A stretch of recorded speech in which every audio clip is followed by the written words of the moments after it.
で今このスカイを彩る夢の先へ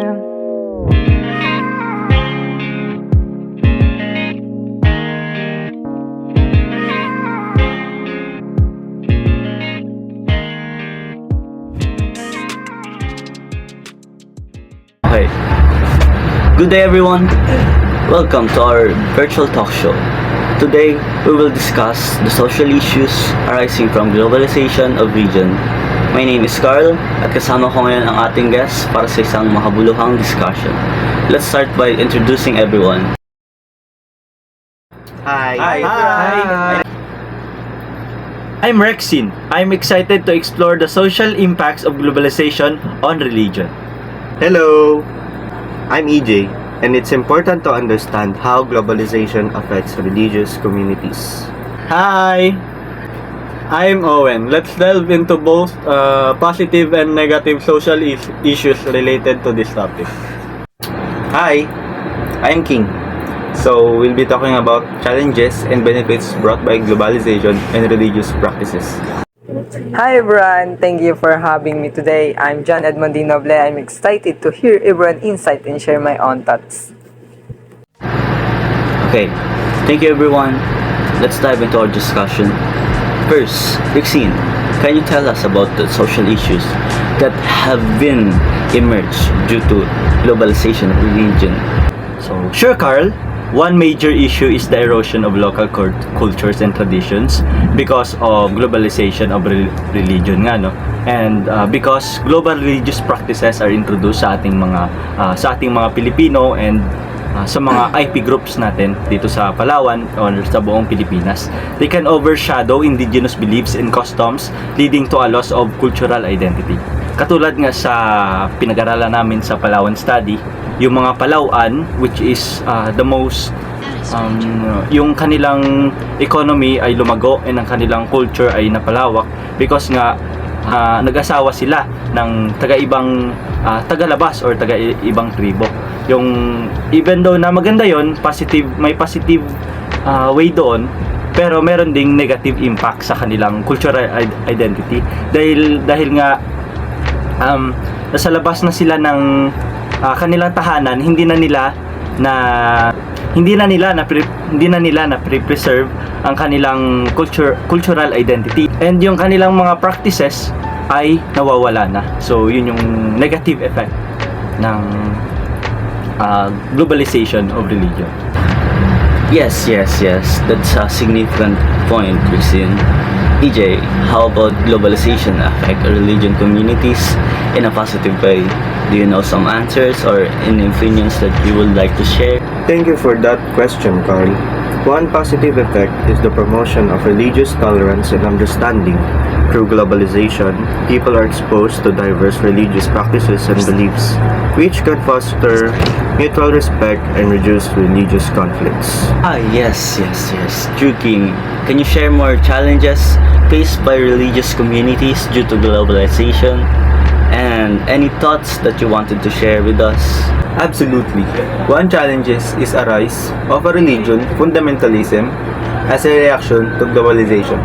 Some group may feel threatened by spread of a different religious ideas and respond by becoming more extreme in their belief and practices. Oh yes, that's a critical issue. How about you, Owen? How does the globalization of religion impact social cohesion in communities or local communities? Thank you for the wonderful question, Carl. For me, I believe that it can have mixed effects kasi, for example, on one hand, pwede siya mag-create ng pagkawatak-watak sa isang grupo, pero on the other hand, kung open-minded naman siguro yung community nyo, pwede ito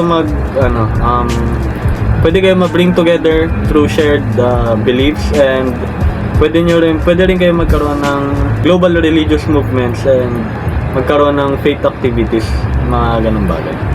Yeah. That's right. Interesting perspective though. Owen, let's move on. Edmond, can you discuss the role of media and technology in the globalization of religion and its social implication. Can you explain broadly or like any thoughts to share with us? For me, media technology play a significant role in the spread of religious message and practice worldwide. For example, social media platforms like YouTube and Facebook allow religious leaders to reach millions of people instantly. This can lead greater awareness and understanding of diverse religions, but also has the potential to spread misinformation and create a social tension when the message are misinterpreted or manipulated. Well, I agree. Good points, Edmond.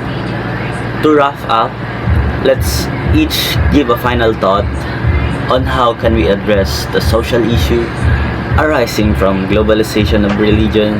How about you, Rixine? Do you have thoughts of any opinions to share? Because for that wonderful question regarding sa issues arising from the globalization of religion. My answer for that is that we should promote cultural sensitivity and respect for indigenous religious practices, not only our IP religious practices, but for the kalahatan ng religion natin. Even though na dito sa Pilipinas merong top 3 na religion na pinakamaraming member, yun ay Catholic, Islam, and the Iglesia ni Cristo. Kung kasama man tayo sa tatlo doon, kasama tayo sa tatlo doon, no? Isa sa tatlo na yun. Huwag natin i-brag na sa ibang religion, no? Na kahit na marami kami, konti sila. So dapat paniwalaan nyo kami. Wag ganun. We should respect each other. And for our IP, indigenous people, we should protect their religious practices because ngayon dito sa Pilipinas, kumukonti na lang sila. And sabi nga na pag-aaralan namin sa Palawan study namin nakaraan, that Palawans, no, nawawala na ang kanilang religious practices and ang kanilang customs regarding sa ganun. Ang kanilang cultural identity ay paunti-unti nang naglalaho because nga dahil sa globalization and sa kanilang paglago dito sa ating bansa. So, yeah. Thank you very much. So for my last statement about this topic is that it is crucial to encourage interfaith dialogue, which helps people talk about their beliefs and understanding to build harmonious communities para na rin magkaroon ng unity for each and every people despite having a different religion. We should be aware that not all people has a deep understanding about a certain religion, so it helps if we encourage others to talk about their beliefs but never force them to do so. Para lang ito pag-share na information about one's religion to another. So that would be all from my last statement. And for my final statement, sa tingin ko para maiwasan natin yung mga ganong effects, yung mga negative effects ng globalization sa buhay natin is, for me is mga religious naman, strengthening local religious traditions habang in-embrace natin yung positive effects ng globalization.